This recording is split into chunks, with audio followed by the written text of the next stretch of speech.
Welcome back to our channel kung saan tinatalakay natin ang pinakamainit at pinakamahalagang development sa AFP modernization.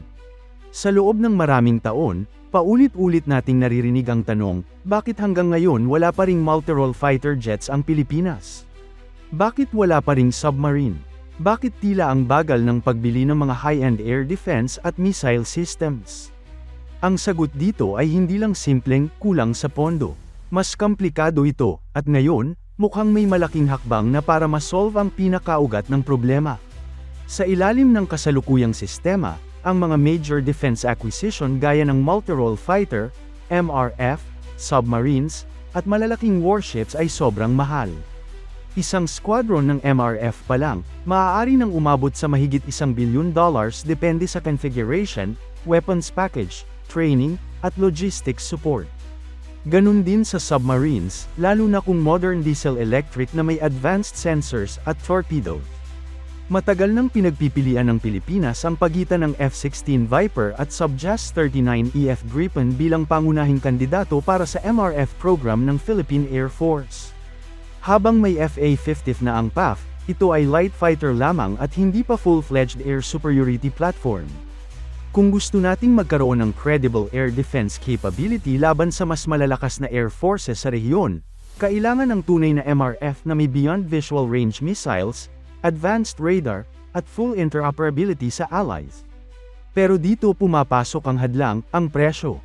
Hindi sapat ang taunang budget na inilalabas sa ilalim ng General Appropriations Act para sagutin ang buong acquisition cost, lalo na kung sabay-sabay ang modernization projects ng Army, Navy, at Air Force. Isa sa pinakaambisyosong proyekto ng Philippine Navy ay ang pagkuha ng submarines. Ang submarine capability ay game changer sa isang archipelagic country tulad ng Pilipinas. Sa ilalim ng Comprehensive Archipelagic Defense Posture, ang layunin ay gawing mas mahirap pasukin ang ating territorial waters. Ang submarines ay silent deterrent, hindi nakikita, pero nararamdaman ng kalaban. Pero muli, ang cost ang malaking balakid. Isang submarine package, kasama ang training at infrastructure, maaaring lumagpas ng $1 billion. At hindi lang pagbili ang usapan, may maintenance, crew training, at sustainment cost pa. Dito pumapasok ang mas teknikal ngunit napakahalagang issue, ang Presidential Decree No. 415.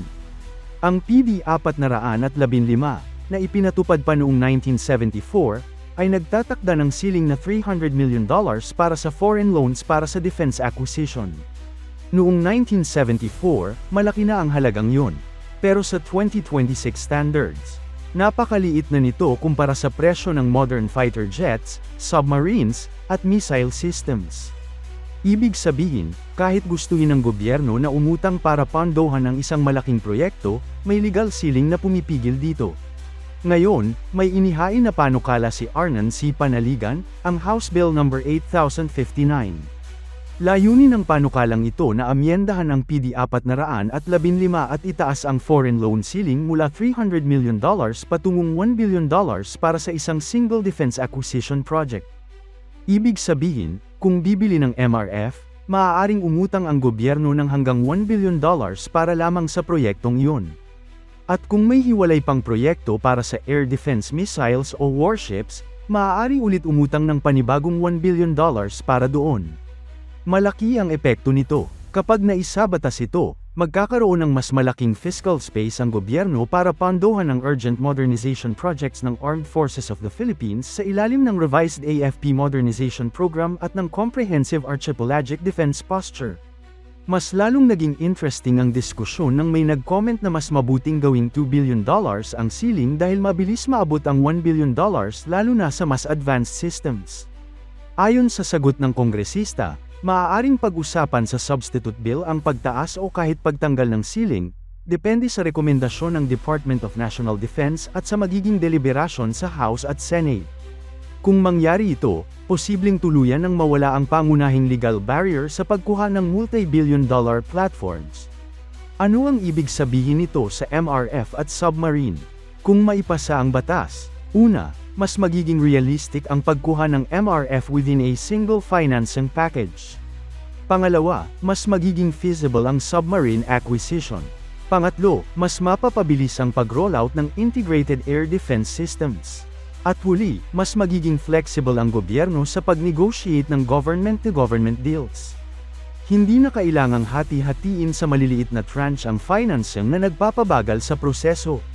Natural, may mga magtatanong, lalaki ba ang utang ng Pilipinas? Sustainable ba ito? Paano masisiguro na hindi masasayang ang pondo? Ang sagot dito ay nasa balanse. Ang defense spending ay hindi lang gastos, ito ay investment sa deterrence. Kung walang credible deterrent, mas malaki ang posibleng economic at territorial loss sa hinaharap. Sa isang rehiyong tumitindi ang geopolitical tension, lalo na sa West Philippine Sea, ang pagkakaroon ng credible air at maritime defense capability ay hindi na luho, ito ay necessity. Ang timing ng panukalang ito ay hindi aksidente. Kasalukuyang isinusulong ng gobyerno ang mas agresibong territorial defense posture. Hindi na purely internal security ang focus ng AFP. Ang priority ngayon ay external defense. At para magawa yon, kailangan ng high-end platforms. Kung susuriin natin, ang House Bill No. 8059 ay hindi simpleng pagtaas ng loan ceiling. Ito ay structural reform sa financing mechanism ng defense modernization.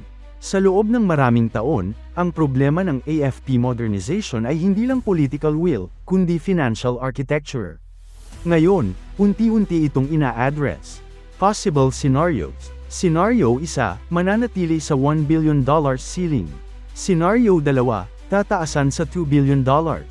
Scenario 3, tatanggalin ang ceiling at magiging mas flexible ang loan authority ng Pangulo.